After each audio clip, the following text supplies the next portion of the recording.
চলতি বছর উৎপাদন খরচের প্রায় অর্ধেক দামে আলু বিক্রি করছেন কৃষকরা। মাঠ পর্যায়ে প্রতি কেজি আলু বিক্রি হয়েছে 10 থেকে 12 টাকায়। দাম না পাওয়ায় আসছে মৌসুমে আলু চাষে আগ্রহ হারাচ্ছেন তারা। ফলে সামনে আলুর উৎপাদন কমার শঙ্কা দেখা দিয়েছে।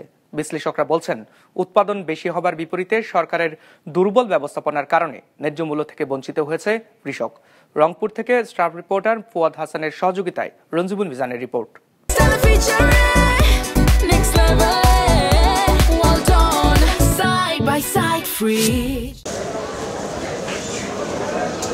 রাজধানীর বাজারে এখন প্রতি কেজি আলু বিক্রি হচ্ছে 20 টাকা দরে। শুধু এখনই নয়, বছর জুড়ে এবার আলু বিক্রি হয়েছে প্রতি কেজি 20 থেকে 25 টাকার মধ্যে। অথচ গেল বছর এই সময়ে প্রতি কেজি আলু বিক্রি হয়েছে 65 থেকে 70 টাকায় সরকারি সংস্থা টিসিবির হিসেবে।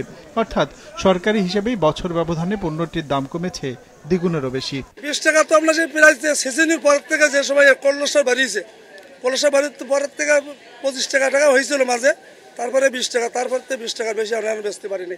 আলুর বাজারটা এবছর সব থেকে নর্মাল গেছে। দীর্ঘ 16-17 বছর বয়সে আমলি কি যে 16-17 বছর বয়স গেছে, এই 16-17 বছর বয়সে এত নর্মাল দামে আলু বিক্রি করতে পারেনি কখনো।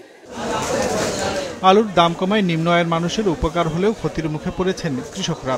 দেশের বাজারে আলুর যোগান আসে মুন্সিগঞ্জ, রাজশাহী, রংপুরের মতো জেলাগুলো থেকে। সেখানকার কৃষকরা জানান, চলতি বছর আলু উৎপাদনে খরচ হয়েছে 18 থেকে 20 টাকার মতো। অথচ বছর শেষে তা বিক্রি হচ্ছে 9 থেকে 10 টাকা দরে হিমাগার থেকে। এমন অবস্থায় আলু চাষে আগ্রহ কমছে কৃষকদের। স্টোর খরচটাই এখন উঠতেছে না। আমরা তো কঠিন ক্ষতিগ্রস্ত। সরকারের এ ব্যাপারে নজর দেওয়া দরকার। সরকার নজর না দিলে তো আমরা ক্ষতিগ্রস্ত হবো। আগামীতে উৎসাহ আমাদের হারে যাবে আলু করানো। বাজার কম, 10 টাকা 12 টাকা কেজি। আলু তো মনে করো বীজ কিনা হয়েছে 120 টাকা কেজি, এখন 10 টাকা কেজি। তো কেমনি পোষায়? স্টোর হাফিস দেওয়া লাগে, এই কারণে গৃহস্থের সমস্যা। সারার বস্তা কিনবে গেলে মনে করেন 2200 টাকা পরে, কামলা 600-700 টাকা। তো গৃহস্থের আলু করবে কীভাবে?